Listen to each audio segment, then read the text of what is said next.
so I want to start with a subject that everyone should know about, man. Women love men sometimes, men love men sometimes, and everybody knows about man in general. But I start usually at the beginning, and in so doing, I looked up a little bit about man again, and it simply said that man is an adult male human being. It also said then that a boy is a male child before he becomes a man.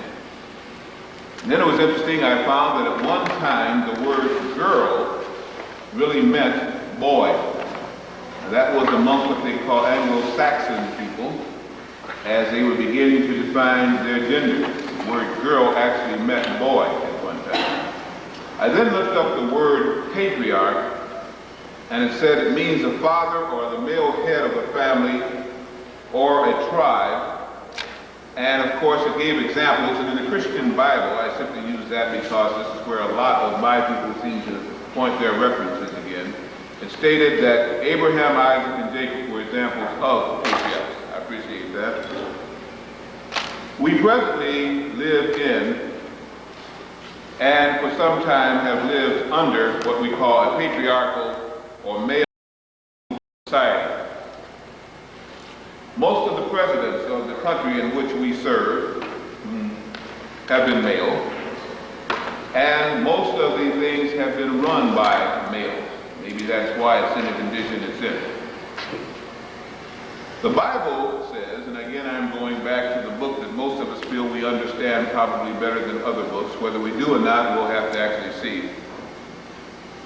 And it says that Adam was the first man, and that the Lord God created what he placed under him, which was called Adam.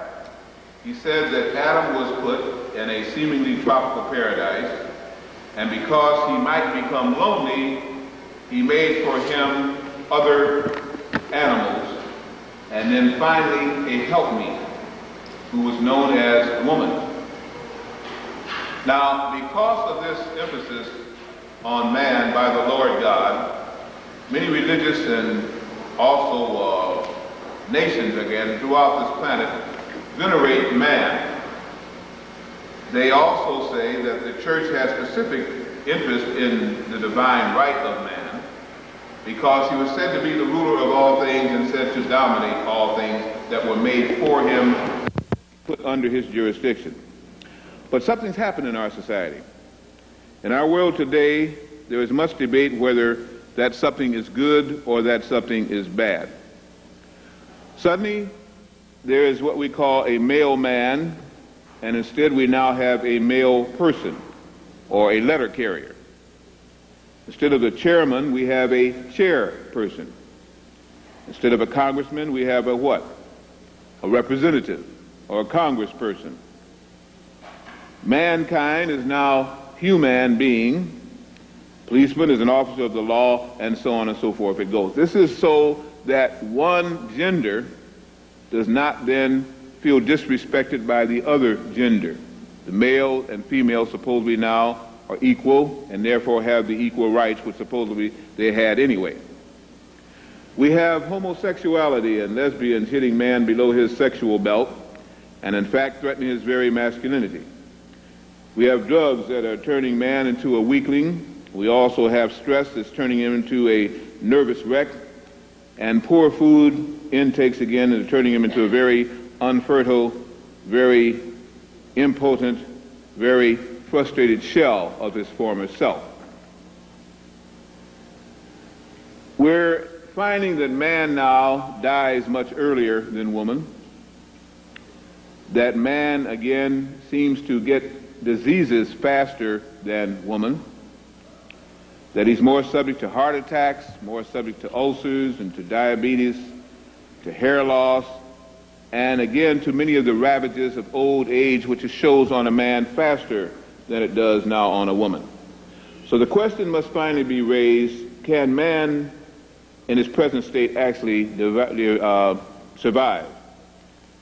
Now, outside of that, when we look at the black man, in addition to all of those stresses, now must come the stress of a society which in the main is quite male-dominated and oppresses the black male at every turn. We could go into a long lecture here about male-female relationships and about white man, yellow man, brown man, and black man relationships, but I want to move past all of that.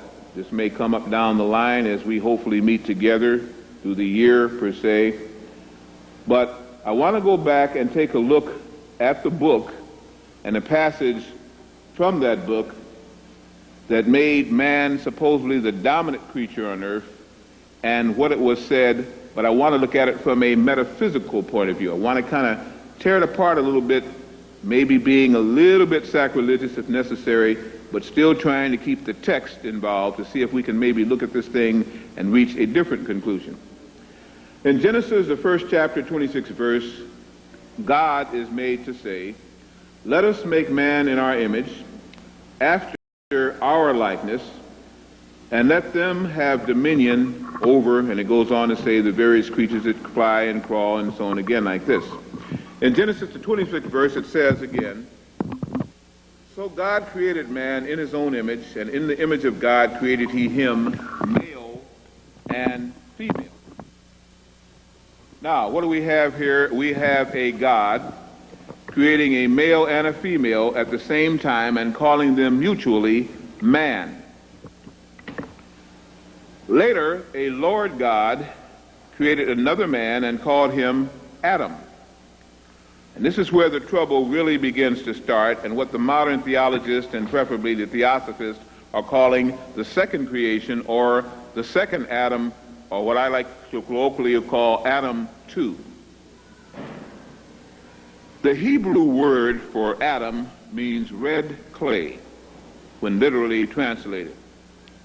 It shows that Adamic man was formed physically from earth-found ingredients and was somewhat red in appearance. The Hebrew word Yahweh was interpreted by these scholars as Lord God. This was taken from what is called the tetragrammation YVHV, or Yad-Heh-Vav-Heh. The Hebrew word Yehovah was interpreted again as God, and Jehovah or Yehovah simply meant past, present, and future. Now, this was done by what they call the scholars who were known as the Masoretes, or the writer scribes again. These were supposedly, as we understand now, Hebrew scholars and scribes interpreting what is called Oriental philosophy for which was called now the chosen, or chosen people, which were there and for to come. So this was like a study guide for these so-called chosen by the scribes which were born before them. These Masoretes wrote what was called the Masoretic text. That chapter in that book, literally, was a universally created, self-contained, parthenogenic person, hopefully of higher consciousness, that God created, that was called man. Parthenogenic simply means dual-sexed, able to reproduce self without the aid of sperm and egg. It means a self-contained individual, which obviously was either a very higher vibrating person at this time, or pretty much we might say parthenogenic things were being placed on earth at that time, which we don't find now. How many of you ever heard of the Parthenon? The building called the Parthenon. Okay, the Parthenon in Greece is said to have been built by the Greeks. I doubt that very seriously. And it deals with what we would now call, again, a place where Parthenon and parthenogenesis was practiced. They would go there at certain times of the year. They would have certain foods and fastings that they went through. They would avoid moonlight for a while or sunlight for a while, depending again on who was there and who was going to be placed at or in the Parthenon. Partially, this creation by God and then this second creation by the Lord God had the ability to reproduce itself as a God possibly should. This was changed this fallen person now no longer could do this and was polarized, making the divine principle of life separate in two distinct bodies, which under parthenogenesis it had been one body containing both sexual attributes. Now these two separations were called male and female, and the new and lesser creature was now called human. Now called human. I now quote again, going back to the biblical scholars, in Genesis 1st and 2nd chapter, and it came to pass, this means obviously after some time had passed, when man began to multiply on the face of the earth, and daughters were born unto them, that the sons of God saw the daughters of men, that they were fair, and they took of them wives of all which they chose, and there was born to them mighty men, and there were giants in the earth. Now what do we have here? If there's any logic that can be made out of those phrases in the Bible, obviously a primordial race of people, mainly man, born of God, came in unto men who had produced offsprings that were not like them, and since these sons of God had no women with them, had left their womenfolk home and no women were amongst them, they then went amongst these people that were called created humans, took the women, made love to the women, and there were born to them something that was part man and something that was part God, if you would.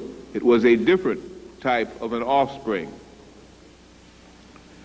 Since, again, these earth women were different from the sons of God that came in unto them, many of them, in bearing these children, suffered mightily, and also wondered at what kind of creation was now coming out of their womb. It was interesting that seemingly the first production here, as we'll get more into that tomorrow afternoon, were all females. And later on, some males were born, and because they were, shall we say, scarce, they actually had to fight their way into the earth, and they had to fight hard to repropagate their kind. They even had to result to what was called circumcision. Not making sense yet? It will. It is now found that a male has reproductive organs called phallus or penix, prostate, testes, and scrotum. The female has reproductive organs called clitoris and ovaries, uterus, and womb, and sometimes has been referred to as womb man. We find that the female fallopian tubes, supposed to be named after a guy named Fallopius in 1523, resembles very closely the male vas deferens. And the male prostate gland resembles very much an atrophied or shrunken female womb or uterus.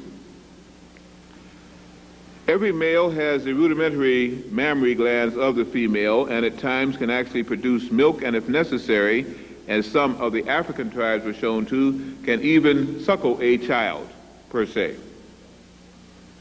We also find that the what is called bulbourethra glands, for any of you doing in the pre-med or looking up again, per se, if you're nurses or doctors again, that those glands of the male are equal to the larger so-called vestibular glands in woman herself. When we look even further, we begin to see some really way out but interesting things which show that at one time there might have been a throwback here, that everything was not cut and dry as the sexes are now, everybody didn't look alike, and something also went on this planet that they've tried to hide, or seemingly have tried to mix people up in thinking that everybody is the same, and the big difference between male and female is great. It may not be as great as we think. We understand that the prostate gland is something that the male has that the female does not have. I looked up the word prostate, and I find it means literally to stand in front of. To stand in front of, prostate. When I look up the word prostrate, which many people kind of confuse the two, It means to lie flat with the head down. You prostrate yourself on the ground, or genuflect. It has nothing to do with prostate, which means, again, to stand in front of, or something that stands in front of something. We find that the prostate seems to stand in front of the male urethra duct and gland, which is in front of the bladder, and most men have some kind of prostate trouble sometime in their life, usually after 40, some of them before, especially if they're alcoholics or heavy into drugs. The question is, why? And what does this have to do with the separation supposedly of the sexes, and what am I still driving at? Stay with me. It's going to get even more interesting. We find now that in some cases of giganticism and dwarfism, the female clitoris resembles very much the male what? Penis. If you've seen some of these pictures of anomalies, we see the picture supposedly of the freaks of Earth, per se. We find again that the glands are so close together, the organs are so close together, that they almost double in their function. We also know, too, that some men have a large foreskin over their phallic symbols, or penises again, that have to be cut back by medical doctors, or as in Africa, amongst the Ndombis, again, amongst the Hausa people, some of the even Fulani, it is actually done as a ritual of life by groups of males before the child reaches puberty, which is a very harsh thing, and near birth if possible. I'm suggesting to you that the reason why this foreskin grows so much, and the reason why these old Hebrews went through such trouble to give circumcision, was because at one time on earth, since the males had a very hard time making it into life as males, as we'll find out, all original zygotes are females and have to change to males or there would be no males on earth. We find that this is simply, again, the covering, like it would be over the clitoris, that has produced itself in males itself, and especially some time ago, it had to constantly be cut back or it would cease to grow and try to cover the penis. It would begin to grow to such an extent that it seemed again like a deformity. It shows again that nature actually fought against man's entrance on earth, and his reproduction was almost nil. All he could do would be to find, if he was one of the ones that was successful in coming into life, he tried to maintain his own sexuality through a lot of difficulty. A whole rite had to be performed to continue to circumcise those males that were strong enough to make entrance to the earth plane. We also find that the rib cage of man and female is different.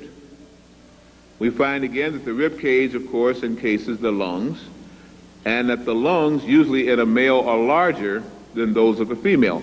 The lungs do this one thing in the main. They exchange oxygen and give up carbon dioxide and all of the different poisons in the body, and allow the body to breathe. By the capacity of the lungs and the quality of the oxygen being osmosed into the blood, do you have the individual growing either stronger or weaker, more psychic or less psychic. So the lungs have a large part to do with the quality of life and the kind of energy that flows through the male or the female. Since this is a man lecture, we're going to say simply this. The energy that is exchanged from the blood that gives us life, which we call oxygen, at one time was very, very strong.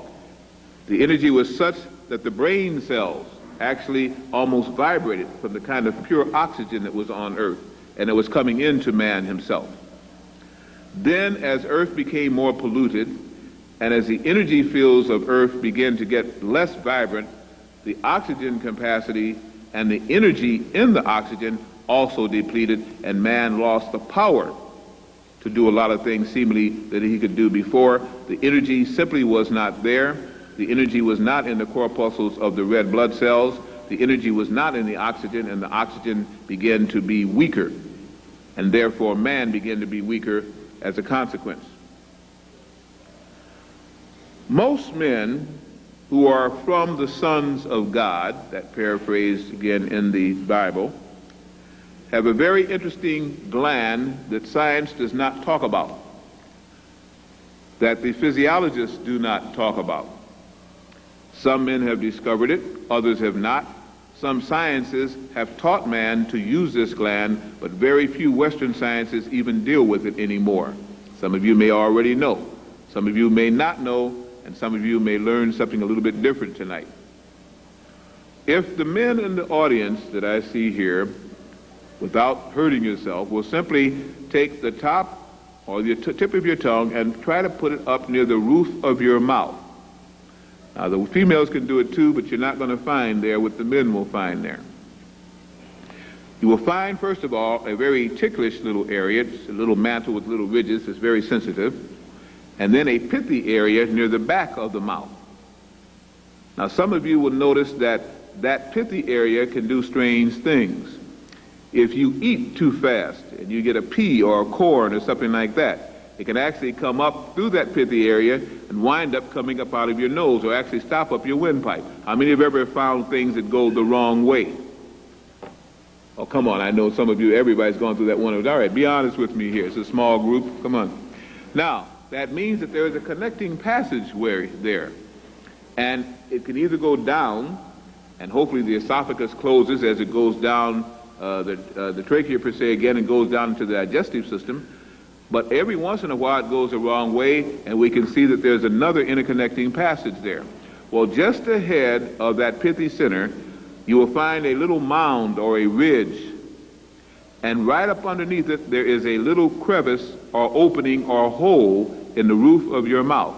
Now take your time and kind of explore it. First you get to the little ticklish area, the mantle, but between that area and that you'll see a little mound, and you may feel a little depression. In some cases it's never been used, it's pretty almost completely closed, and others are still kind of open. Just the men now, they say the females, you're blessed or you're cursed, I don't know which, you don't have that. Now with the men, how many have found that little mound, or how many already knew it was there in the first place? Let me just see your hands. Just one person, 2, 3, 4. How many ever can find the little depression or maybe even an open hole that's there? Can't see for this big light on me here. Okay, no one at all. One person. 2 people. Well, have some fun with your own body this evening. When you go home, check that out, that little mound. Underneath, check and see the little opening or depression that's there, and understand that all men on earth do not have that. Some men on earth do have it. Very few, if any, women have it at all. It is one of the things that mark the separation of the sexes. And a lot of double talk has been made about that hill, that mount, that depression, and that tunnel that leads up into the skull directly from the mouth. This is why many sons of God who take in a lot of cow products and mucus-making products wonder why in the world they suffer so greatly while others eat all kind of cow products and don't. That is one of the reasons that your doctors and scientists do not tell you. Because if enough things get in that passageway, it will begin to hurt. It will also begin to stop you up, and you'll get one of the biggest head colds you've ever seen in your life.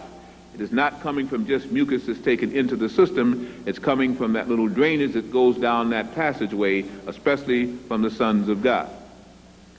That passageway was to be kept open.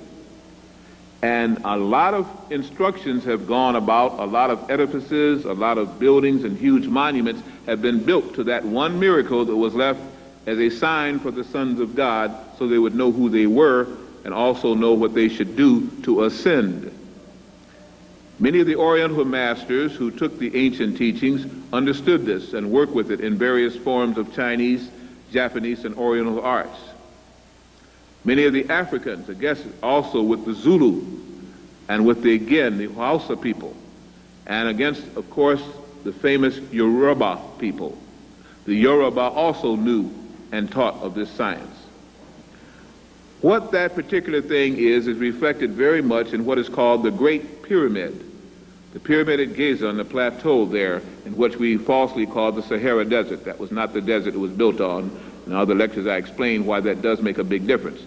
It was a very interesting piece of land that now has been surrounded by the Sahara, and now they consider it having been the Sahara. It was not. It was a very key piece of land there, which some of these ancient people these Lord gods, if you would, chose to build a huge city. And on top, one of the highest parts of this city was what we now call the Great Pyramid at Giza, who again, Western man teaches you is Cheops, but we know was actually supposed to be whose temple? Khufu, all right?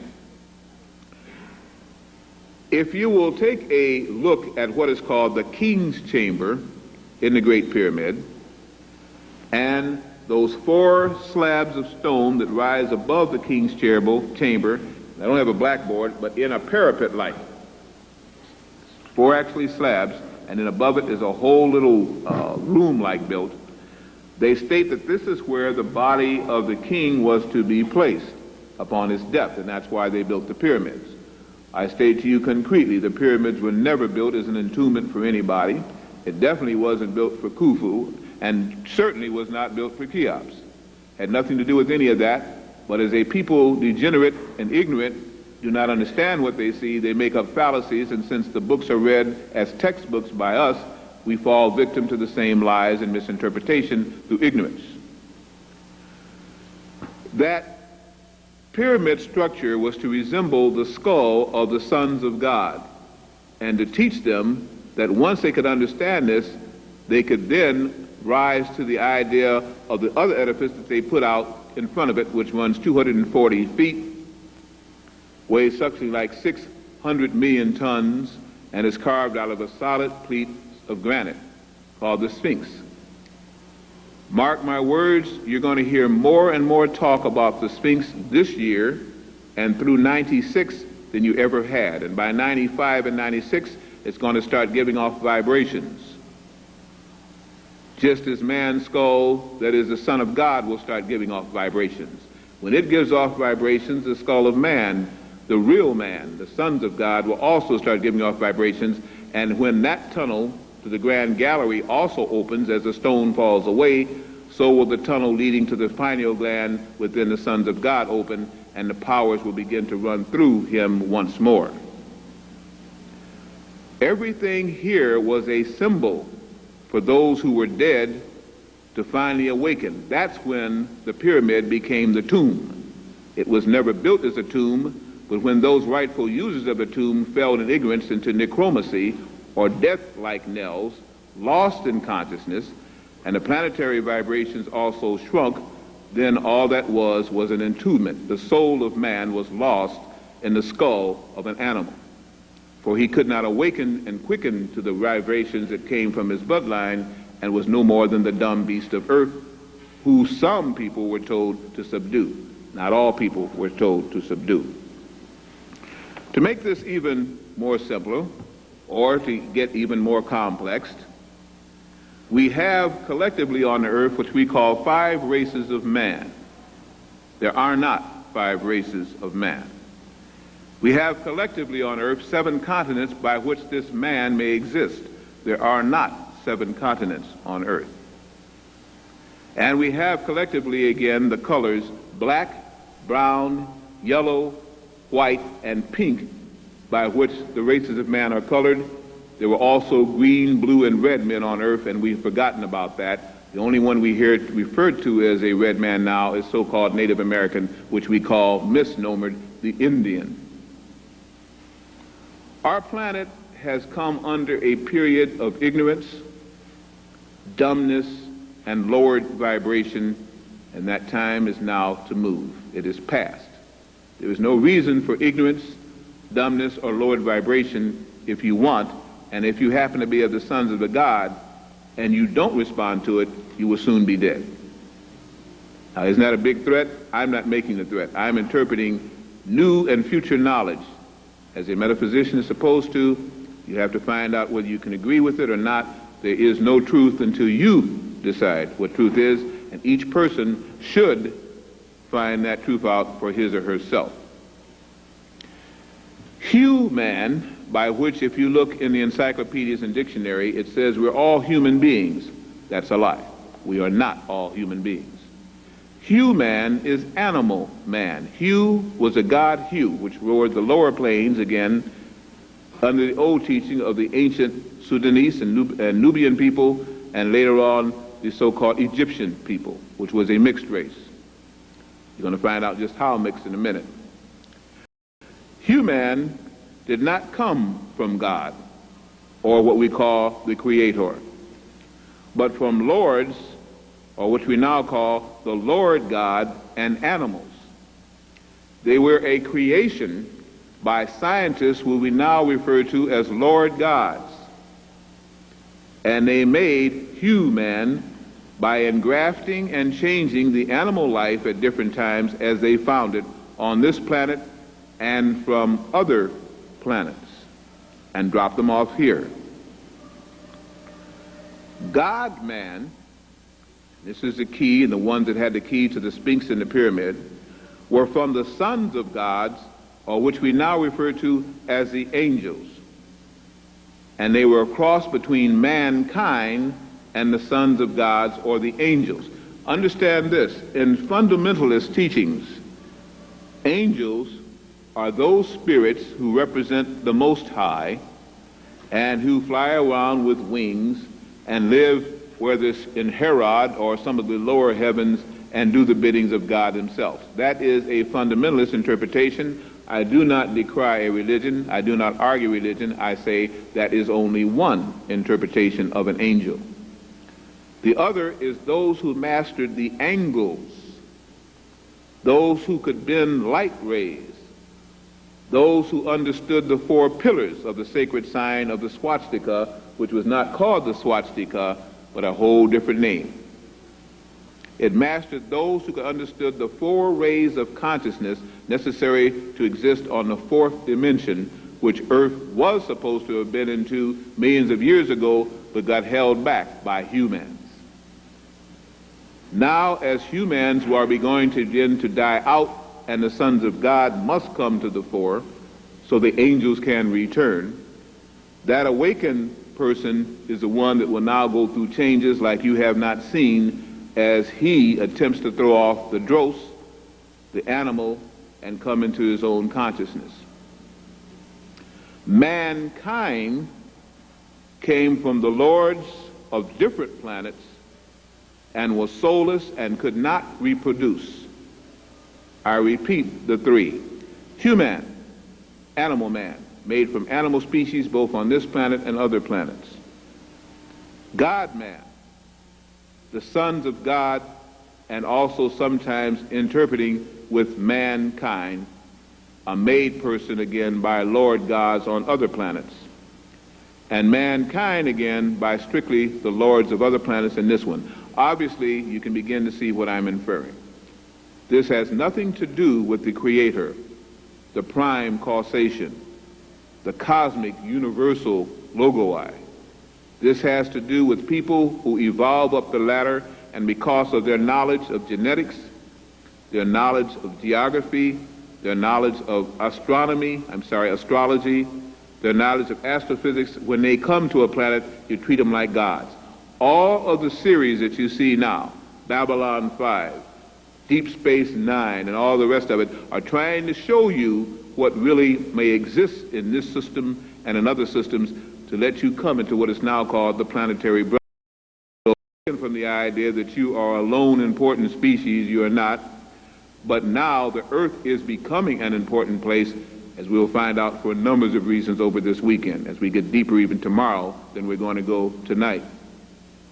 This is to awaken those who are not soulless, but have deep spiritual souls. One of the things that black people have found consistently is that in the face of adversity, they sing. In the face of adversity, they can laugh. In the face of adversity, they come together as a unit. And one thing seems to bother them. They know that they're supposed to worship something. They know that they're supposed to be spiritual entities, but they're not finding the results sometimes strong enough. They have found that in following religions fervently enough, really getting on fire with it, miracles do happen.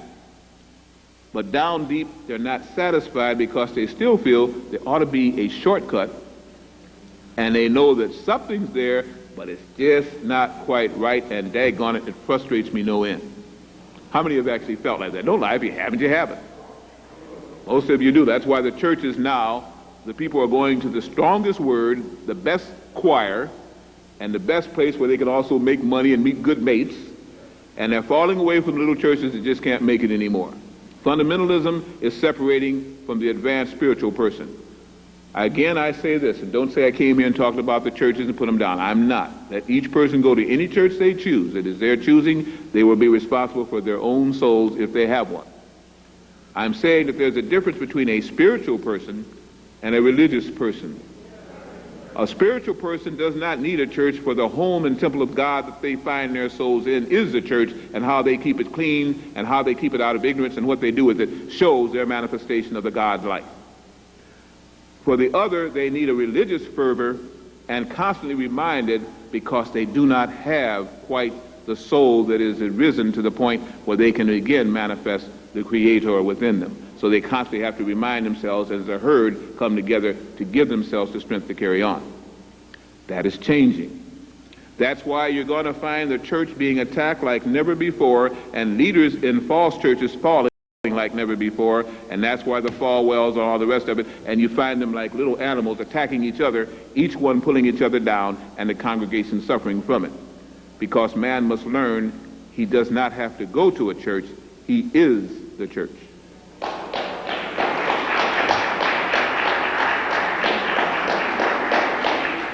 The temple of the living God is not just a folklore or a little thing that is said.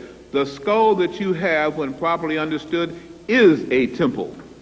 It is so full of potential power and glandular interest there that the best way that the ancients could show it was to build a pyramid and say that that is the skull of man, and then show him the difference between the Sphinx and the others that walk the life. Why is it you think that when Napoleon and the Grenadiers came out onto the Giza Plateau and they saw the Sphinx looking negroid in all of its glory, they went crazy and blew the nose off by sending 19 shot rounds into the nose, and then coming back and climbing it and pickaxing at the nose, and now they act like they don't know what the Sphinx used to look like. Why they don't, I don't know. They drew pictures of it and they saw what it looked like. It was a negroid looking person looking outward, eastward.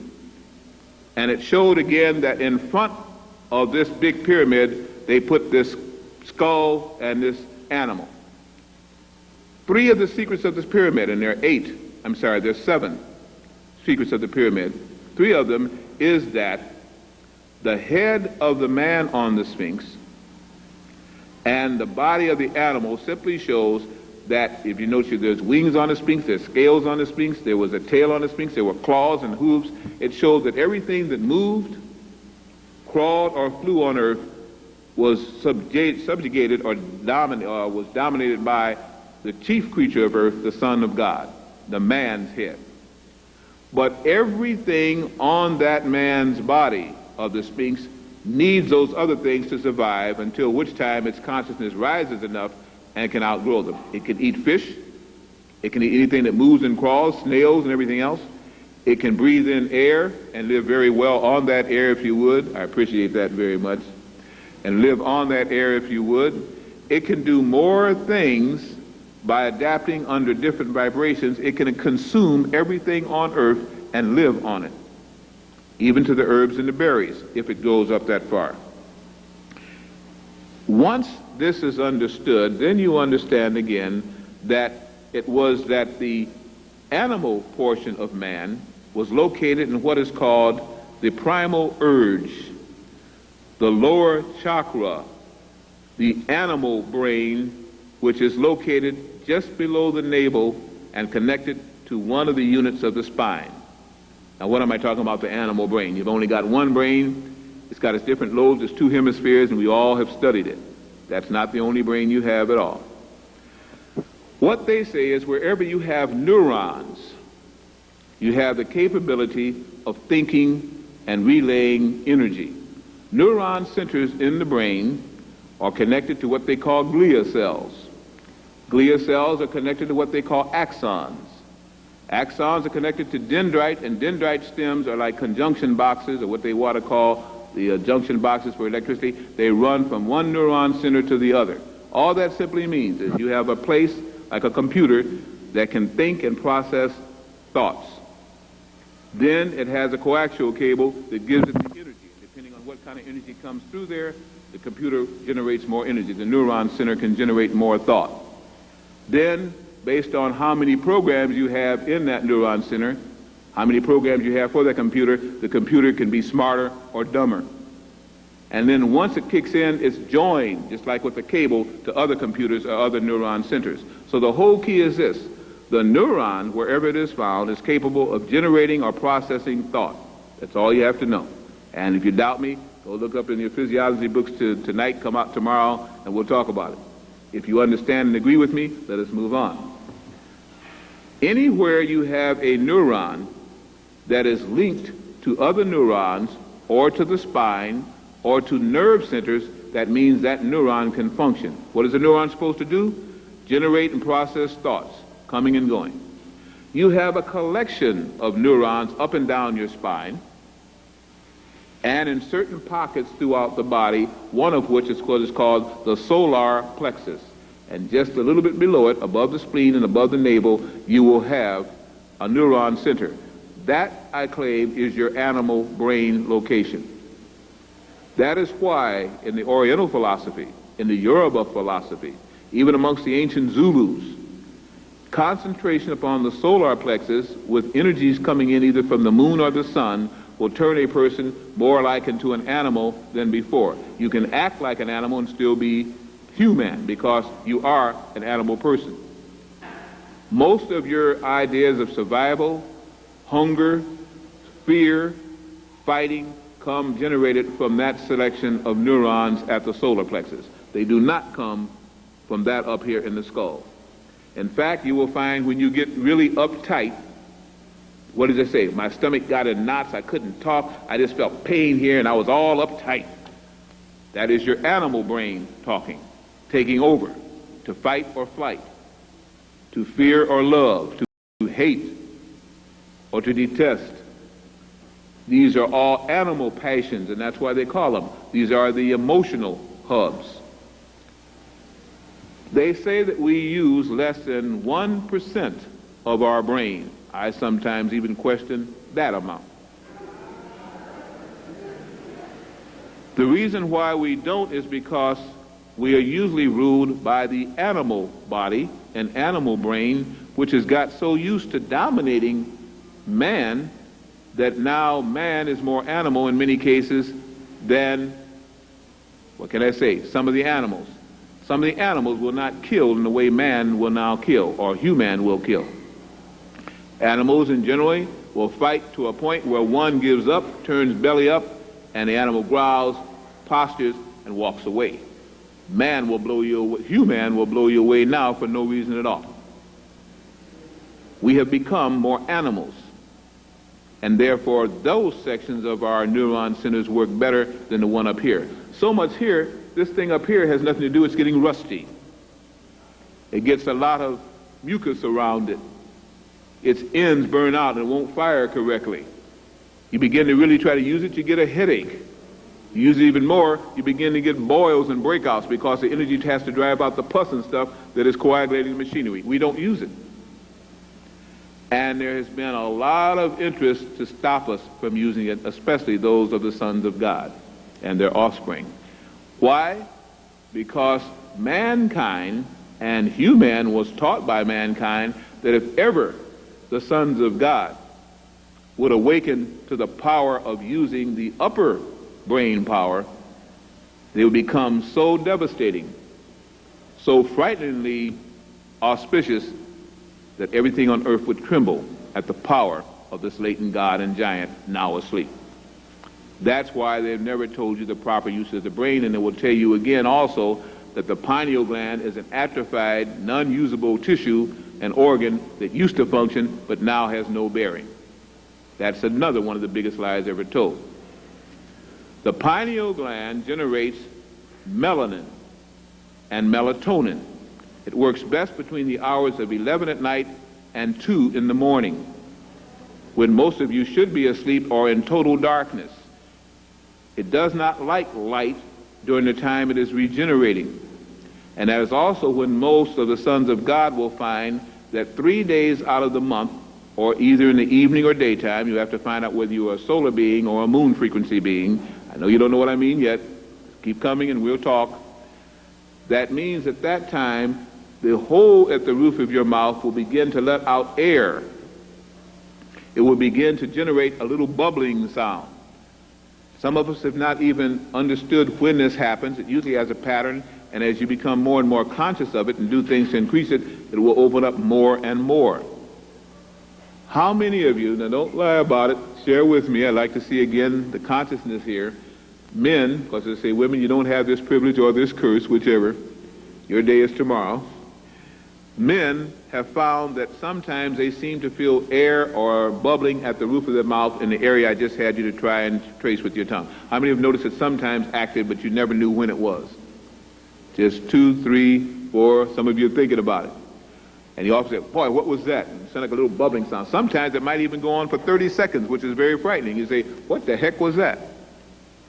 That is our king's chamber and the grand gallery leading to that, sorry about that, leading to that passageway, trying to again work, trying to energize itself. Something you did kicked it in a little bit.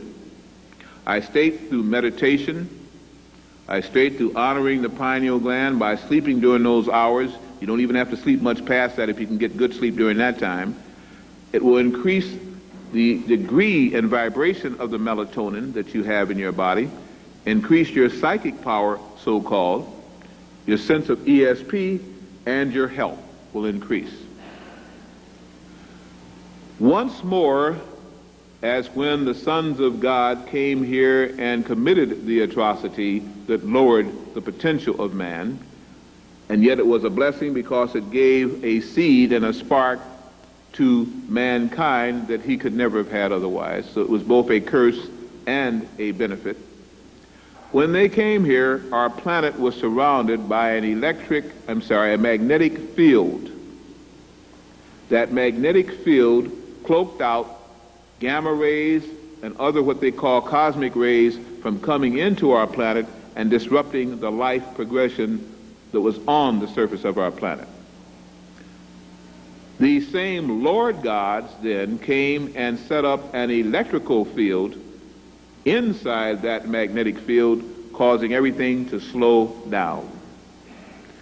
Now they refer to it as Earth's electromagnetic field, or simply the Van Allen radiation belt. It is full of negative radiation, just like an atomic bomb or Chernobyl was full of negative radiation, which is harmful to grazing consciousness, to getting in the higher vibrations once more into our Earth. It was put up there as a frequency barrier by purpose by Lord gods, who for a time sought to dominate this planet and tried to misuse again the seed of the angels who had committed adultery here, but also had given a soul a chance to migrate and progress here in a form that normally was not used. Let me simply break it down by saying this. For close to 5 million years, the sons of God have degenerated on this planet. Their souls have come and gone in bodies, never opening up to what and who they really were, only from time to time getting a little light into what they potentially were supposed to be. Once they were not able to call on directly the universal cosmic creator, they had to then accept false gods and false teachings by mankind, who was put upon the earth later on by others to keep this Son of God in control. From greatness and grandeur, having the bloodline of the angels, they also had the higher frequency body potential of the angels.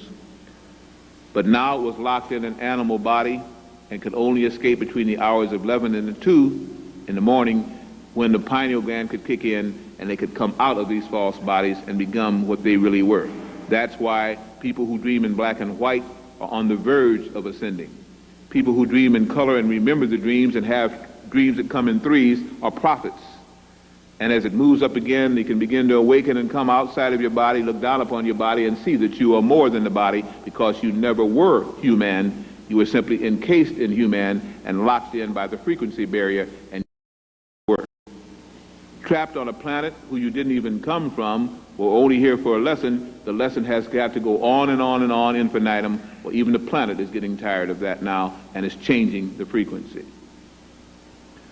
What we are about the business now is awakening. As you watch the stars, you will see, and if some of you are very much into celestial mechanics, into astrology or astronomy, you will find that the constellations are not in the proximity that they were even back in 1975. They have been displaced.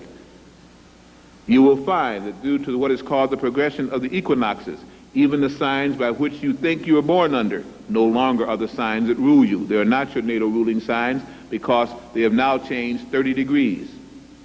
Time and frequencies are speeding up. Some of you should have noticed that the days are flying by. The time seems to just slip by. That's for you who are matching vibrations. You become quickened, sometimes agitated, sometimes searching for what you don't even know you're searching for, but you know something is changing, while other soulless creatures say time is still the same. It is not the same. Time is frequencing upward. It's speeding up.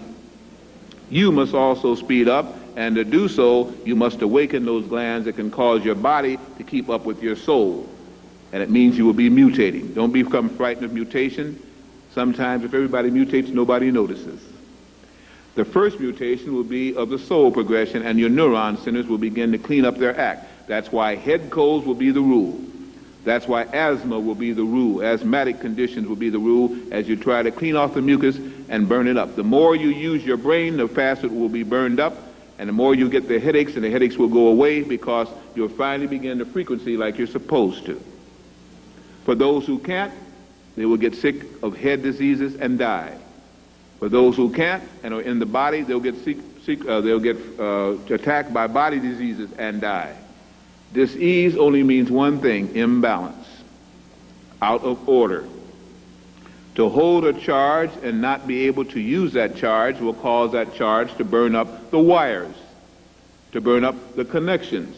This is why you're moved now to do things probably you hadn't wanted to do before. Certain health foods, certain health drinks, herbals.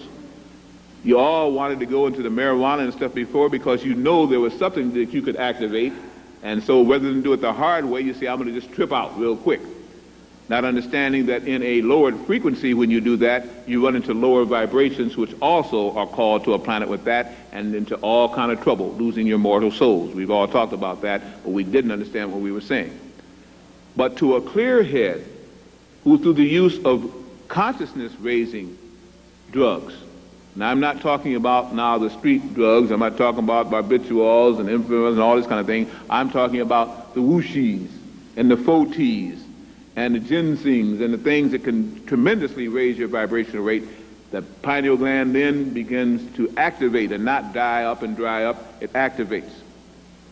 One of the reasons why prostate trouble is on the increase in most males is because the prostate gland, which was simply part of the almost dried up womb of the ancient woman part of man, must reflect from the pineal and the orchid gland to come into full bloom to produce the kind of seed that can bring forth the gods. And this is why I'm going to call in the children lecture at the end of this one tonight. We always think of children as only coming through a woman. The seed of man activates the woman, and therefore that seed must be strong to call forth the right kind of soul at this time. As this prostate gland dries up because it cannot get reflected energy from the orchid gland, how many even know, now don't say it unless you do, because I might call it and ask you where it is, where the orchid gland is. If someone does, please share it. Do you know where the orchid gland actually is? How many of you have even heard of the orchid gland as being part of the male glandular system? And they don't want you to know. That is like a little sun right near the prostate. It reflects energy from the pineal gland by way of the spinal cord, and then flashes.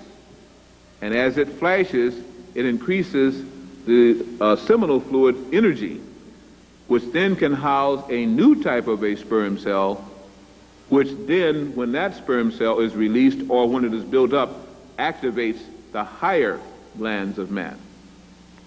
But it must reflect the light from the pineal. In most cases, the pineal was already atrophied or on its way out. For a soulless mankind, it profits now the knell of the death bell. For it means that if our planet can take in new energy, and if the electromagnetic field or frequency barrier can be altered so that higher frequencies can come in, and that pineal gland kicks in, then you will be once again in tune with your planet. And mankind, having no soul, having only the ability to report to the Lord God Master, will go crazy and begin to dysfunction and do crazy things. Human, who is part of both, will begin to question and try to follow its higher source, and the whole thing will lead to tremendous wars or tremendous conflagrations. The war will last no time if the sons of God can awaken to who they are. Because once they get in tune with the planetary head, the planet will do whatever they as a unit ask for. That is what some of the Yoruba people understood, what the magicians understand, and in a small way try once more to get in frequency with the slower heavens just above where they live or on their continent, or the elemental kingdom can obey. It was meant that the sons of God, being of the seed of angels, didn't have to even do that. They could summon, they could call forth, they could put aside. But before any of that could be done, they had to first come into the consciousness and frequency of who they were. Again, I kind of repeat what I said when I was here before. This summer, you will hear, and starting this summer, probably for the next 3 years, about the sunspot activity being on the increase. You'll begin to hear more again about solar activity, prominences, all types of energy from the sun that will be very harmful. You'll hear about ultraviolet light burning tissue and melanomas and carcinomas affecting the blood and the skin of people on earth. For the sons of God who have an active pineal, that will be a day of blessing, for it will not affect you. You will not be burned, you will simply darken, and the melanin growing, it's almost like a vicious cycle to make you more and more powerful. As they get cancers of the skin and glands, you will get glands beginning to awaken and throwing out the frequencies that are not good and reconnecting the DNA molecules that were separated. For at one time we had 12 strands of DNA, now we have 2. How could we function as an advanced God or being when we don't even have the right hookup? We can't go to 220. We've got to stay at 110, 120.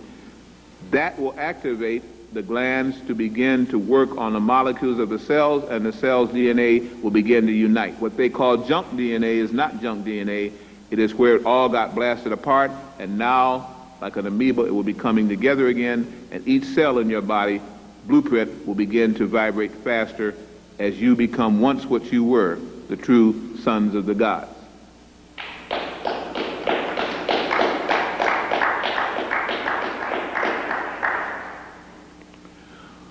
For man to be man at this time, man must understand his feminine counterpart that is within him, his animal counterpart that is within him, the angel and God counterpart that was within him, and his own soul blueprint, which is him.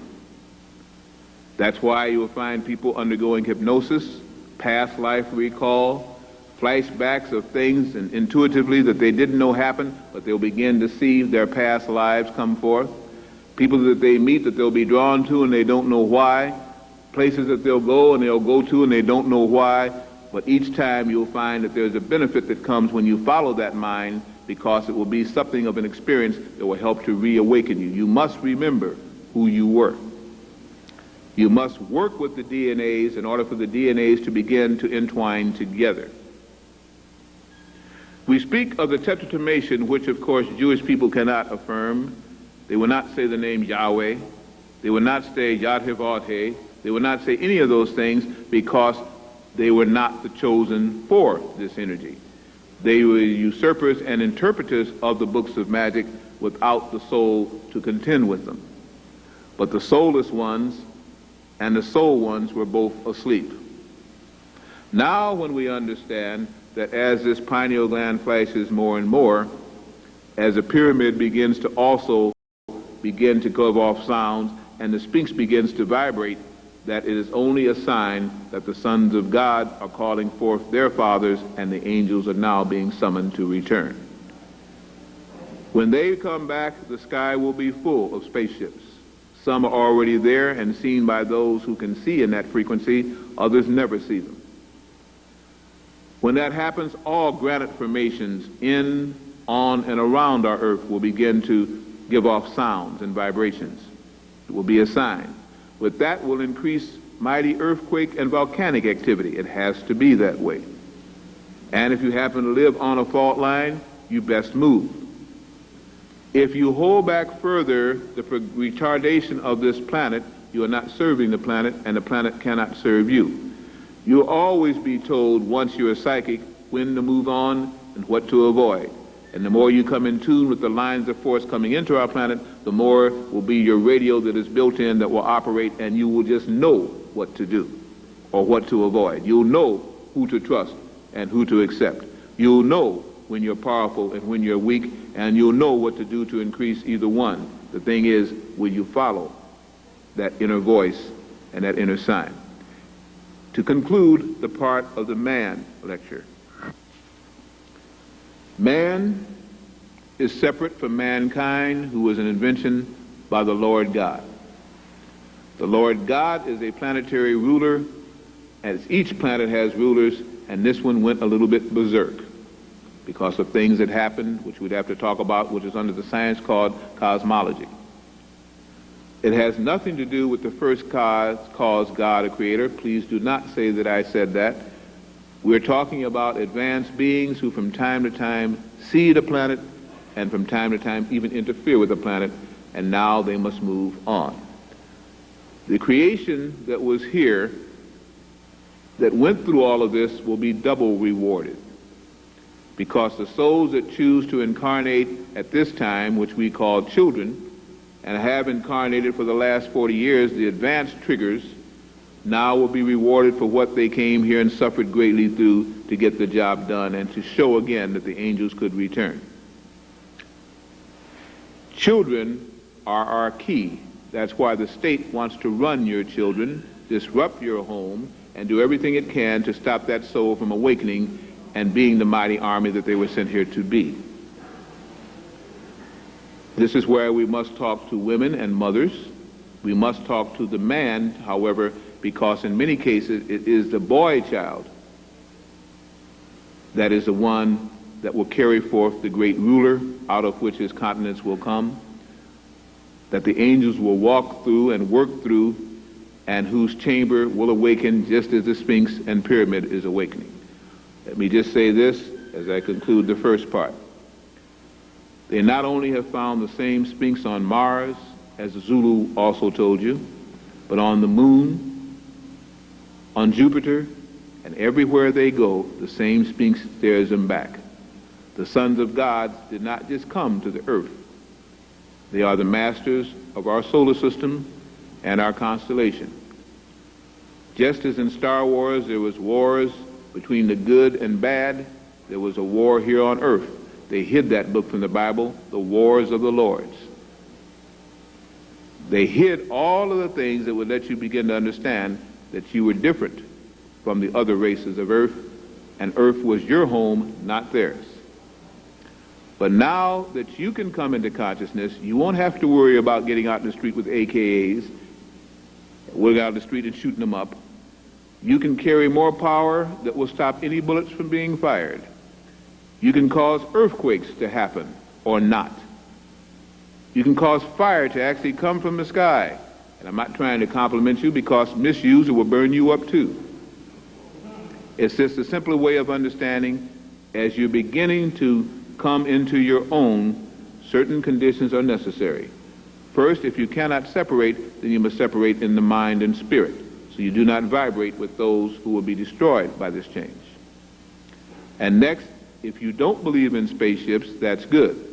But if you do believe in a New Jerusalem and in chariots of fire, it's the same thing.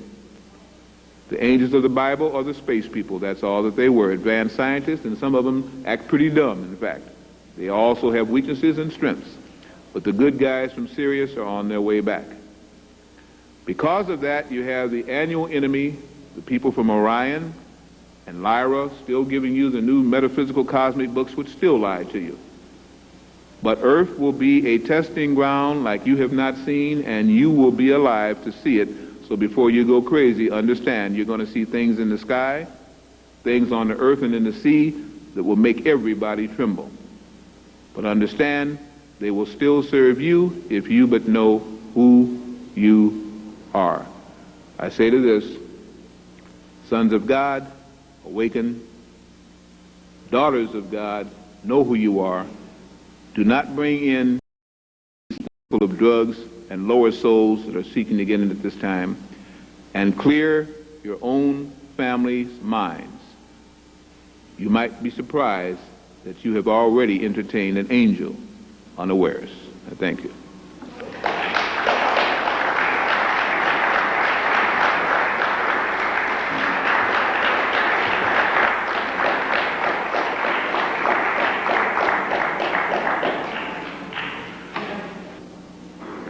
Again, there is no truth till you decide what truth is. And again, you must understand that as you raise in consciousness, you may begin to learn better than I am teaching. As you raise in consciousness, you may even make contact with the angels if there is such a thing. But I'm simply saying the point is to try and do something in do now. Do not sit and mark time no matter what your friends are doing. This is a time of changes. This is a time of rebalancing. And how many wake up and how many really come into full consciousness will determine what's going to happen here in the United States. If it keeps up without the spiritual people awakening, the United States is going to be devastated. There would be no justice if it was not. But again, how and where will depend a lot on how the sons of God awaken. We'll talk about the daughters of the Most High tomorrow. We have in our midst now on the streets of every major city in the world, in the schools of every major city in the world, in the hospitals of every major city in the world, in the legislatures of every major city in the world, and in the graves and tomb sites of every major city in the world are children. Children are a very interesting phenomenon. Now, I normally, and I think I will do this, so the Hofstadter suit will have the entire lecture on thing. I will go through the general format, but then I'm very anxious to get into the heavier portion of what this means to us as a people and as a society now. I looked up the word child, and it simply said a baby infant, boy or girl, son or daughter, descendant, person like a child, person again whose interests are childlike, and immature or childish presence. I looked up the word childish. It says like a child, not suitable for a grown person, foolish, immature, infantile, babyish. I looked up the word childlike. Like a child, innocent, frank, simple. And I looked up the word children. More than one child, many boys or girls. Children, by definition, have all of the things that you can think about that has ever been written about them on record. There are volumes of children and how to raise children and how to raise boys and girls to become children and how to let infants being born as to be strong children. But certain things about a child's physique and certain things about a child also are interesting to note too. In the womb and at birth, the child's head is larger in proportion than the rest of its body. There's a reason for that. Nature, if you would collectively want to refer to the universal presence, found that in human and also in advanced children, the head contained the brain that they hope would kick into action and separate that soul from other souls of animals and other lesser forms. Therefore, it went to great lengths to develop the brain first, some of which, of course, never get around to using that first. The head, nevertheless, and the skull is big enough and hard enough to try and protect that delicate apparatus that separates us from other life forms. Also, in that head are little openings, which we call sinuses. In many cases, due to the ignorance of the parents and the non-opening and non-development of the child itself, those openings have been clogged up. That is what is called sinusitis and sinus problems. Those openings are to be kept open, not clogged up. If you clog them up, you will lessen the vibrations of the soul that is in the body.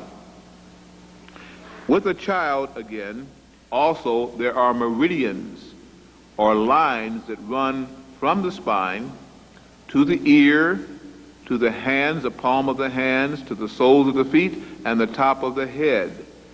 These little energy lines are like little wires. They're to be kept clear, unclogged, unfettered, so that the child can again develop quickly. For in nature's way, the child should be fully grown at 12 to 13 years old when puberty, and in the case of the female, when the menses set in the case of the male, when it kicks into the higher powers.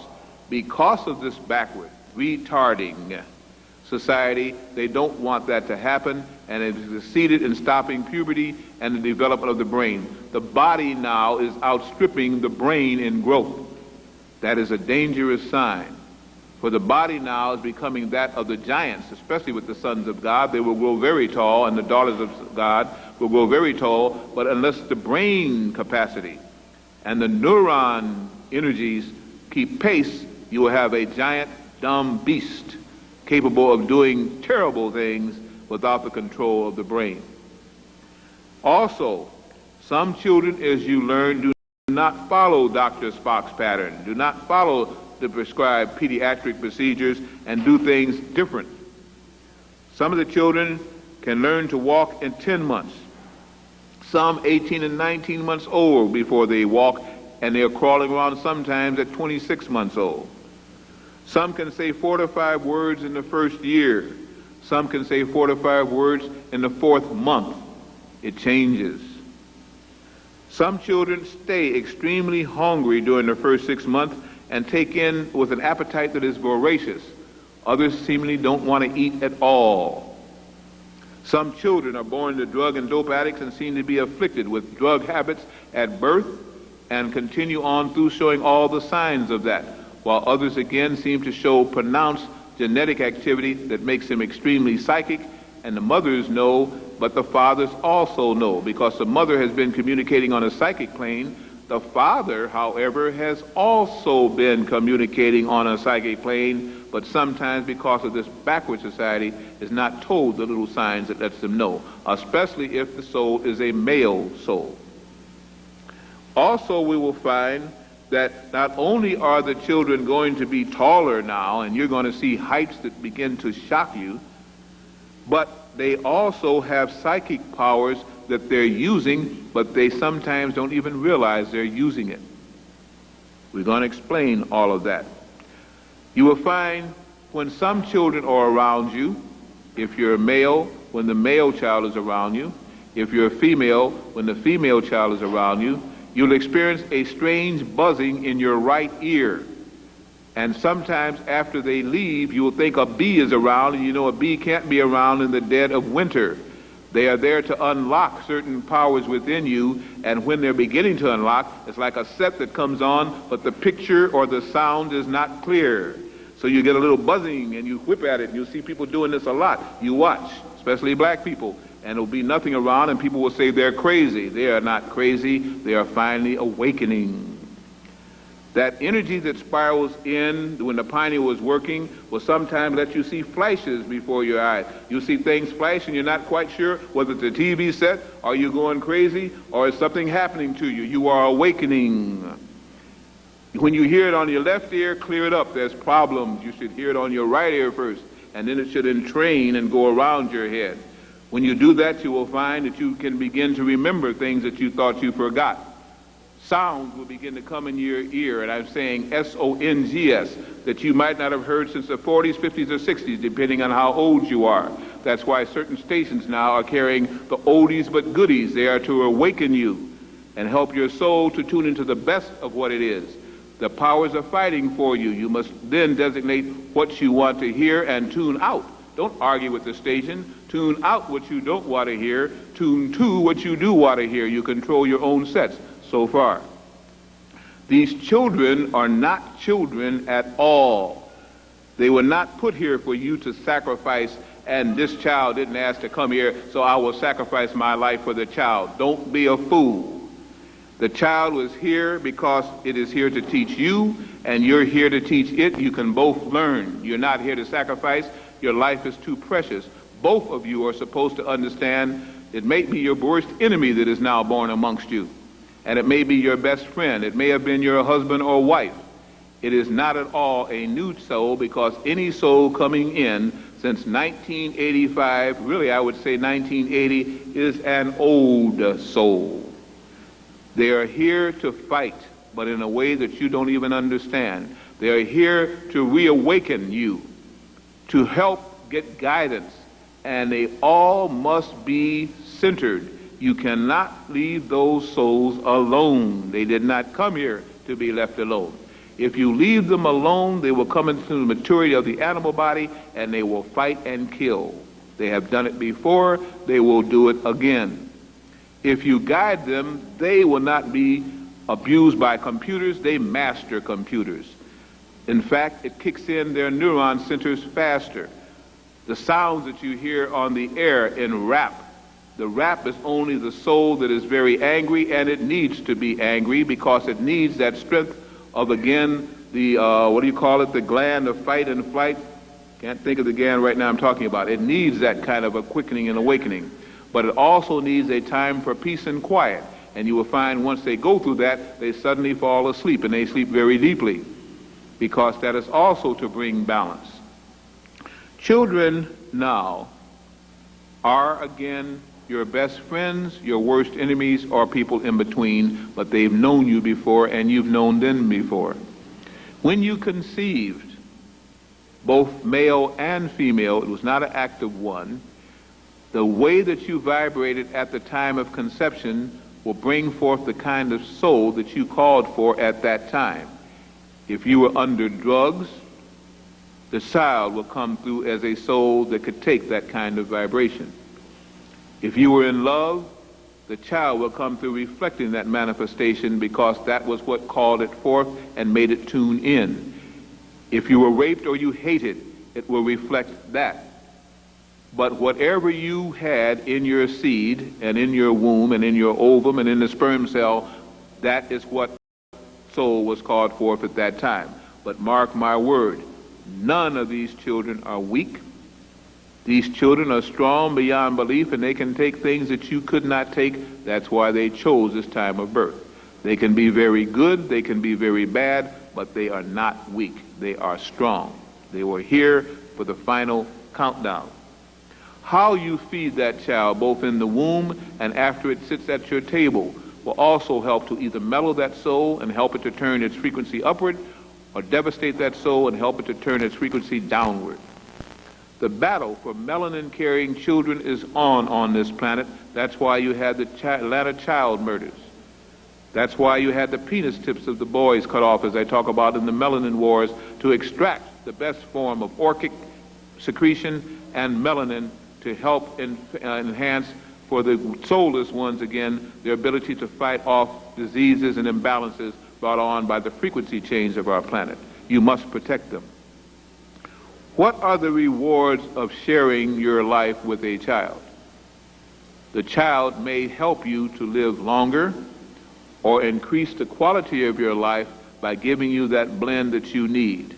You'll be able to tell, because a nurturing child will, even when you chastise it, quickly try to get past that, get on your good side, and get on with the real things at hand. Whippings and spankings may help deter that child, but they will take those slaps as though you didn't give them. They are strong. But if you can combine that with the thought of love while you give it, they know right from wrong, and you will help that quality side of the soul to manifest before the other side is brought out. All children born with melanin are precocious. They learn faster, react quicker, and can hold thoughts in memory longer than any child without melanin, and to the degree of that active melatonin is to the degree of the potential of that child.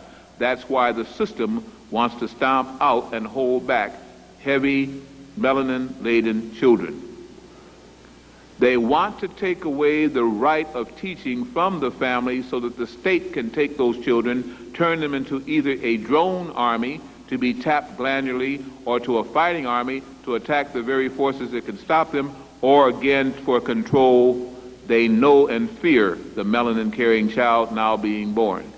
They have not only tabulated the amount of melanin, the frequency of the melatonin and vibration, where it secretes in the body. They have statistics on this, and I state to you, believe it or not, be very careful of your child when you turn it loose in a system that wants to hold back the coming God-man. Children are not a curse or a blessing. They are a reality that you have brought forth based on the vibrations of conception and the teachings in your home. Children, when not guided, when given permission to do any darn thing that they want to, will usually come out with the wrong side, because even though you don't guide them, the school, the radio, the TV, the books, and vibrations of broadcasting under brain control and mind control that are constantly coming across the radio and in these records will take over and do what you are not doing. They will look to you first, but they will look. Understand that most of the tapes that are being made now, suggestions already inculcated on the triple and quadruple tracking, so that when they buy a record, a compact disc, and that's why they want the disc back again, they're hearing one thing with the conscious mind and another thing with the subconscious mind. They are being controlled. Total Recall is not an Arnold Schwarzenegger movie. It is a reality in America today. The Beatles, when they were using it to begin to get control of English-speaking Caucasian children, started that out with their track, and they had underlying in there a subliminal suggestion. And on the cover of the first Beatles manual, what do they call it, album, they had forth there a thing to go and call a long-distance international number. And they counted to see how many people would call from the United States this number to find out how many potential psychics there were here. They had something like 85 calls the first year of the album, 800 calls the second year of the album. But that was nothing. It meant that over here we were pretty much asleep. In many cases, and I'm not saying this about all of the people that record, very few of the rap artists own the A&R or the company that produces their record. All they do is go there and give off the talent as they see it. The A&R man or person, woman, then can subliminally track anything they want underlying the rap record, and the message may be good, but the results will be what the A&R man did, because the subconscious mind works on the faster subtleties and never goes for the obvious. Be very careful to what your child listens to, especially during the formative years. Tomorrow I'll tell you about what you can do while the child is in the womb. To the men, I simply say this: it is not how much time, and although the mother would tell you to spend more time, it is not how much time you spend with that soul or child, it is the quality of that time that you spend with the soul and child. That child is psychic. When that child sleeps, you can do more to it than you can when it's awake, because it has no defense in its sleep. If you're a good parent, it will not even reject you being in the room. New teaching methodologies, which I wish I could share with you in classes, I keep saying that again, can teach you to record your child's own voice and play it back to them when they're asleep, and the soul never rejects its own voice. Sleep learning is faster than the other learning, and nowadays just to keep your child alive in class becomes a priority, not learning. So you must learn at home. You must learn in enclaves. If it is your church enclave, fine. If it is your block club, if it is a family of elders like it used to be, Everybody learns by the quality of the time spent, and souls nowadays realize that quality. They do not look for a lot of superfluous time, they look for quality time, and if they don't get it from you, they will get it from someone else. The permissive generation under Caucasian society in the 60s, and again when they began to do the drugs and so, was wanted by the state, sanctioned by the state, and by those people under the different tri-symbols who want the New World Order to come over. To get a New World Order, you must control the young and make the young responsive to whoever is going to run that order. That's why they have the new teaching methodology. The teaching books now teach the child to reject what the family says, to question what the family says, and to come to the teacher for its real rightful answers. And they're putting those books throughout the school system. Under the new House bill under our present president, it will seek to abolish again the, what do you call it again, the I can't think right now, the groups that help now the principals, PTAs, no, it's a different one they call it now. I can't think of what they call it right now, skipping. But anyway, this will abolish the control of anything and put the power back into the hands of the principals who are appointed by the school superintendents, okay? And it means, again, it will take the power of you questioning the curriculum, of you questioning the teachers, back away. They will overrule it and take you to court, make a few examples, and everybody else will run and get away from it again. Children now are very psychic. If they are not doing drugs, they will spend time thinking, and then when they don't get the answers, they will fill it up with conversation. They will contact their peers and stay on the phone, but they will give you a time within that day when they will make an overture to you for your teaching, for your guidance. They also are very psychic in is that they can also feel what you think as well as hear what you say. Don't ever forget that. They also are still looking for guidance and love. You may think they are not. At one time they were. If you didn't give it, that's when you begin to lose them. Not false love, not buying of things, but quality love, teaching, helping to awaken them and giving them the real energy that they want. Children are not children. They may have been your parents in another lifetime. Some of you may question that. It is your right to do so. That is the teaching of reincarnation, which once was taught very freely upon this earth. And I can give you references within the Holy Bible that refer to it again. Not in this lecture, though. They may have been your enemy, and because you have something to get straight, they are drawn to you to get it on and get it over with. They may have been your lover and came at this time to protect or help you. That's why you will find some bonding that you can't even understand there. I don't mean sexual molestation. I mean a bonding there that sometimes is frightening, where they seem to almost know what you're thinking. That's why you are their parents. Men understand many of the boys that are now coming to you. Do not come to you for you to knock them around. Do not come for you to just talk about black history. Do not come for you to talk about white history. They want to just be in your vibes. And if you have something quality to say, they live on this. The pineal gland awakens on this. The higher consciousness comes out on this. Just being in your presence with quality time. Not making do, but wanting the real vibration. That can be extended under times when other forces will have to use guns on them. They will remember that and should serve you, or at least recognize who you are. It does mean one thing: you need to know who you are. In understanding the first part of tonight's lecture, the sons of God's time to awaken, understand the second part of tonight's lecture. The children coming in are the warriors, either mentally, spiritually, or physically. They are the ones that didn't need to incarnate for a very long time. They are the ones that were so strong in their manifestation of good or bad that it took this time for them to come back in. They were not coming here to be protected. They're coming here to learn and have the ability to express through someone that they feel can help them. They also can learn in their sleep. Please keep remembering this. Faster sometimes than they can learn in their awakening state. They also are very psychic. They also know things very much, and again, the state is going to fight you for them. Make no bones about it. They will. The children in 1994 will be the adults in the year 2000. Even if they're just born now, they will mature very, very fast, both physically and mentally, with the new vibrations. Why?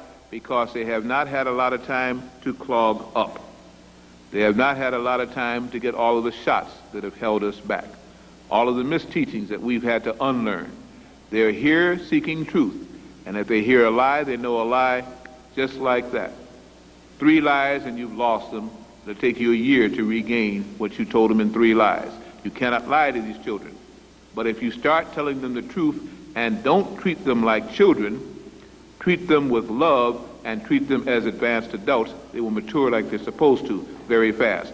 When the physical body grows fast, the mental body is supposed to grow 5 times as fast. Look at those developing young and now understand what you've messed up if you haven't tried to reach the mind, which is 5 times faster than the body. Did you just hear what I said? Look at those advanced, developed, at 12 and 13, looking like you didn't look until you were 20 and 25, and understand that the brain is 5 times ahead of that, and see the opportunity you may be missing. Don't treat them like children. Treat them like adults. Don't give them false love. Give them the respect you want them to give you through the love. If you cannot find love for them, then at this time begin to show at least a concern and a hope for them to begin to understand who they are. They are souls, some from distant planets, who've had to come back at this time to finish out what we call karmic cycles. There are souls that have been, say, your friend and enemy past, but they are all strong. They can take what you can't. Never underrate them. And never forget that they are psychic. And they tune in to that subtle part of you even when you are not aware of it. You can't fake them. You've got to come out and give it to them like it is. That's why they chose this time. And that's why nature chose this time. And that's why the Almighty Creator chose this time for them to return. Let me say one other thing, and then I'll conclude with the children lecture. Astrology was not meant to be a guidepost for every action you take with your newborn or with yourself. It was to be only a guide, not an instruction manual, but a guide, showing you the different programs that your TV sets could bring on, and then you tune into what program you want. The stars do not impel you to do anything. I'm sorry, they do not compel you to do anything. They impel you in a direction that you already want to go, and that's why you choose to follow that particular star sign. Why am I saying this? By understanding when your child came in, you will get a general tendency as to its strengths and weaknesses. Advanced souls make astrology. They do not follow astrology. They can be as different from their sign, ascending, natal, or otherwise as night and day. And understand also that because of the progression of the equinoxes, our signs are off 30 degrees anyway. I keep saying this because so many of us are choosing astrology now to escape to, saying again, that child was born like this because it's under that sign, and that's my Gemini, and that's my... No, sir. These souls make or break astrology. They make or break stars. They are free souls in a free will zone, and they're here to express. The only thing you've got to do is to understand that they came from your vibrations. And somewhere along the line, those vibrations were enough to attract that soul, try to recapture what it was that first called them forth before it is too late. For those of you whose children have already seemingly crossed over the border, meaning by that not died, but died in soul and spirit, and you can't do anything with them, understand, if they sleep in your house, you can do everything with them. if you only have wisdom. The very rap records that they think they hear can be utilized to put in a subtle meaning which the brain will not reject, because the subconscious mind cannot fight when the soul is out of the body. It will do anything that's on that particular tape, which I can show you how to make. Understand that your very presence in a room while that child sleeps will carry the vibrations over to the etheric body and help to soothe it, even if it's on drugs. There are certain essences, that's what incense and perfumes used to be about. Now we don't even understand that anymore. That can calm a soul down and make the brain awaken so you can teach it better. There is no such thing as hopelessness for a person who has hope. There is only hopelessness for fools and ignorance who will follow the devastation of a soulless planet and a soulless caretaker of a planet that is now trying to awaken. You have power. You just don't know it, and don't expect your enemy to teach you. You've got to go within and follow the right teachers, or go within and follow the dictates of the Almighty, and you'd be surprised what you can learn when you are drug-free and at calm and home in your own peaceful place. If your home is not peaceful, do the things to make it peaceful. Say the things that the other mate wants to hear if necessary, and placate that house, or separate and let each soul go free so each one can express themselves and not be held back. There is a real enemy outside the home. Don't bring one in the home. And understand again, that child may be the moderator between you and your spouse. That child, if really raised correctly, may be the balancer between you and your spouse. The home can be as happy as you want it, even with unemployment and in spite of the New World Order. But you have to learn the real power of psychic and subliminal and out of the body and spiritual things, not religious things, spiritual things that have all the power in the universe that will bring you all of those things you think you can't get just by the very vibrations within it. Your child may be your blessing or your curse, not because of what the state does, but because of what you do or don't do. Once again, I thank you.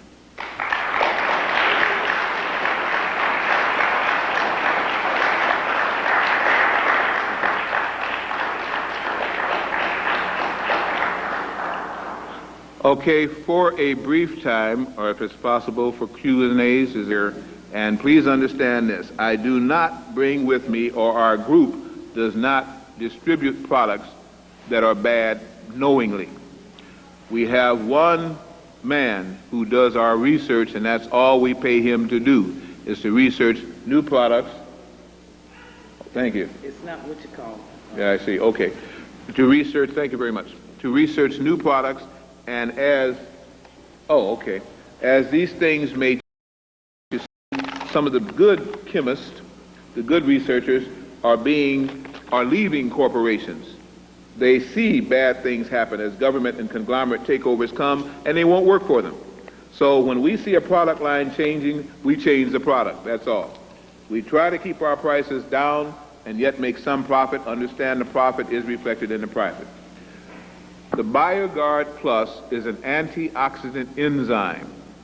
You take this in the morning on an empty stomach, or at night at least 2 hours after you take food. You do not take this product when something is in your stomach being digested. You try to take it on an empty stomach. Other than that, it will simply help to break up the food. If you take it with no food or little food in the stomach, it will become a scavenger of free radicals. All I can tell you about that is those are the things that happen as you go about your daily life. Those are the things that make you age and show your age. Those are the things that bring on diseases. Those are the things that stop your cells from vibrating at their fullest. These things search out those free radicals, either engulf them or set them up so that certain things in the blood can take them away. This is all that this is. It is an antioxidant enzyme, a free radical scavenger, taken on an empty stomach in the morning or at night. Genesis 1000, and some of you know about Aerobic 7. We used to handle Aerobic 7. We found that the government took over Aerobic 7, and we find that although they use dismutase Amylase is the three things that they use. The only thing now that's good is the SOD, the superoxide dismutase. Everything else, it cannot live up to what it says. So far as we know, this product does. It uses all three. And consequently, this is something you should carry around with you, I feel, at all times. It kills off anaerobic bacteria wherever they are and whatever liquid you put them into. Anaerobic bacteria are the things that harm you. Aerobic bacteria want oxygen. Anaerobic bacteria don't want any part of oxygen. They live in darkness and in death. This thing here has over 100 uses. You can sprinkle it into water. It kills the bacteria in the water. You can put it on foods when you're trying to purify the foods by rinsing them off in there, letting them stay in there 3 minutes. It kills all the bacteria that are harmful for you on the foods. You can make it into a mouthwash. You can put it into your bath water. You can put it into the food that you also rinse out the mouth with.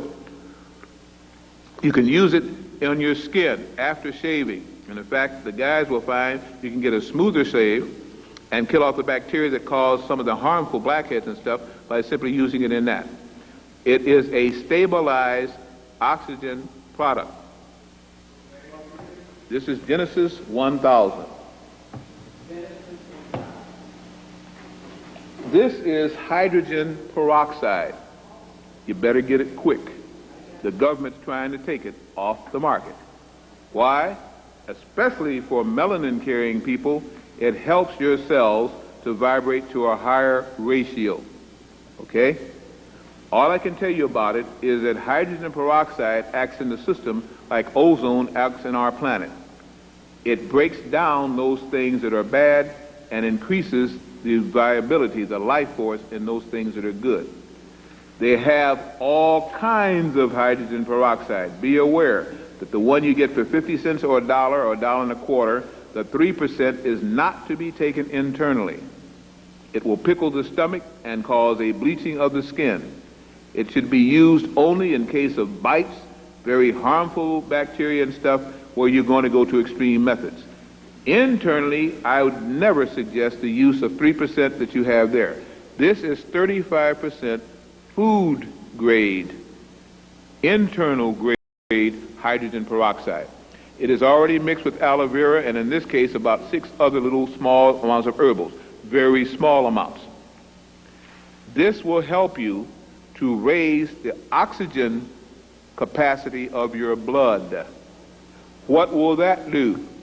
As I stated, when man fell, the oxygen in the air was not good.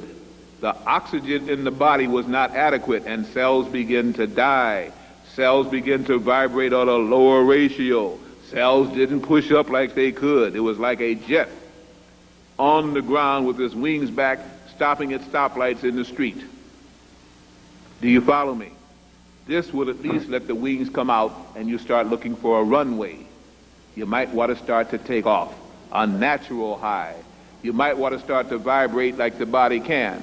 Now understand, when you start doing this and doing this, the cells will speed up their productivity. The cell's vibrations will increase. When a cell's vibration increases, it also means the poisons are also going to increase because it's going to be working super fast. Thunder and lightning. I'm not through yet. I'm not through yet. Which one? This one? This one you would take the same way as you did this one. On an empty stomach. In the morning and in the night, or until you get used to it, preferably in the morning when your metabolating is faster. But when the cells increase what they're doing, don't forget the scavengers, because when the poisons are thrown off because the cells are operating faster, you need something to do what? Clean up those poisons fast. When you start taking stabilized oxygen, so most of your mortal enemies are killed off in the foods, and this one, you're going to start speeding. And your cells are going to work just like they're supposed to, taking in good and throwing out bad. You're going to have something to neutralize that, or else I'm telling you, you start breaking out in bumps and all like this. That's why I'm suggesting the free radical antioxidant process is there. The other thing that I have again, is no, that's the one. Where's the one again? I have what I call a multivitamin and mineral. I don't know if I brought one or not. Well, let's go to another one. OxyCleanse. Some of you are already into this. For those who are not, OxyCleanse is made to work in the colon only. I don't want to tell you what's in mine and urine colons. You wouldn't want to believe what lurks in there. Nowadays, you need things to help clean out all of that mess. Understand that the liver, which holds most of our blood supply, may have poisons and things that would be harmful for you stored up in there that have been in there for years. And once you start to get these oxygenating process, the liver wants to detoxify. So old cravings that you had will start coming back. Many of you wonder why you start craving new things now, or craving things that are not even part of you. It's because the natural elements are beginning to detoxify you, and those old cravings are coming back. You can aid them. Oh yeah, you're beginning to see now what's happening. That's why I hope you'll come out to my lectures. I'm not here to defraud you. I'm here to try and awaken you. And I'll tell you last week as to why, when I was here before, it seems like last week, why they kind of chose me amongst many other people. They have a lot of people that are awakeners.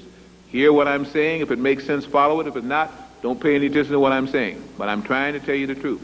The oxygen products will help to open up the colon, help to break down some of the fecal material, and enable you to take your bentonite and other things to wash the colon out. The faster you get rid of the poisons and the toxins, the more you can concentrate, the less you need to sleep, the more you can begin to vibrate faster, and that supposedly is what you say you want. Advanced Defense System is a group, almost 18 of them, of herbals and also some vitamins that will help you to build up the immune system. Understand that if you have melanin, you have a curse and a blessing in one. Melanin reacts to drugs and poisons like you have not seen. That's why black people and people with melanin always go crazy with alcohol and drugs faster than people without it, because those are drugs and toxins, and melanin reacts fast to that.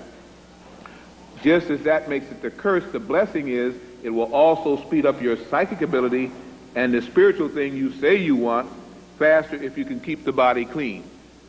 It also will help the immune system, the thymus gland, the bone marrow, the lymphocytes, the macrophages, to work even better to fight off all these deadly bacteria and serums that they are purposely giving to you as a people.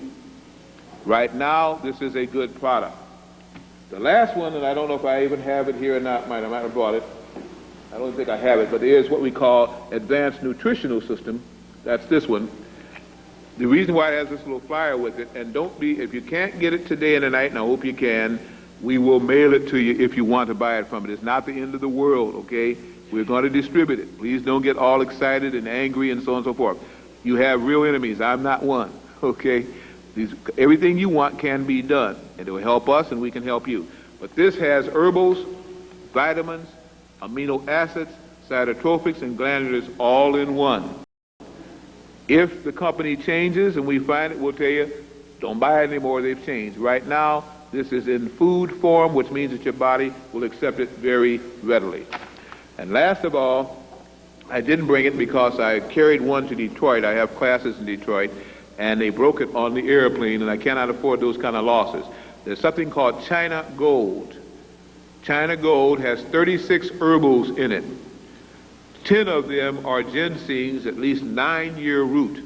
If you get a ginseng that isn't at least 9 years old, you're probably getting an immature thing that probably is not going to work in your system, especially as you speed up. You're going to have to get into things that are exotic because you're mutating. Don't be afraid of mutation. As you clean up vibration, you're going to have to get to more pure things to keep up with that. It's like if you got a diesel engine, you cannot burn low-octane fuel, can you? Therefore, you must put into your body that you want to happen. I'm not making anybody do anything. You get the results based on the quality of the product that you use. The rocket fuel is a little thing you can carry around with you. It only has 9 herbals, but they're potent. You're getting sleepy, you're driving home. You're down at work and you already don't like your job, and now you're really yawning and going on. This thing will kick in, and without using drugs, will give you that next hour and a half of energy. Now after that, You're going to have to take some more. After that, you're going to have to go to sleep. But it will kick in without a drug, and we call it rocket fuel. Almost all of our members carry this one and this one around in the pockets of purses wherever we go. We carry products we hope that will help you. Again, the price of the products, this one is $19.95. That means $20. I don't know what your tax base is, so I can't add in the tax. This one is $18. Again, it is not with the tax. This one is $20, and this one is $35. This one is 100 tablets. This one is 200 tablets. Okay? You need to take about 4 of these a day on an empty stomach. These, again, are your free radical fighters, the scavengers to take care of the things that are hurting you.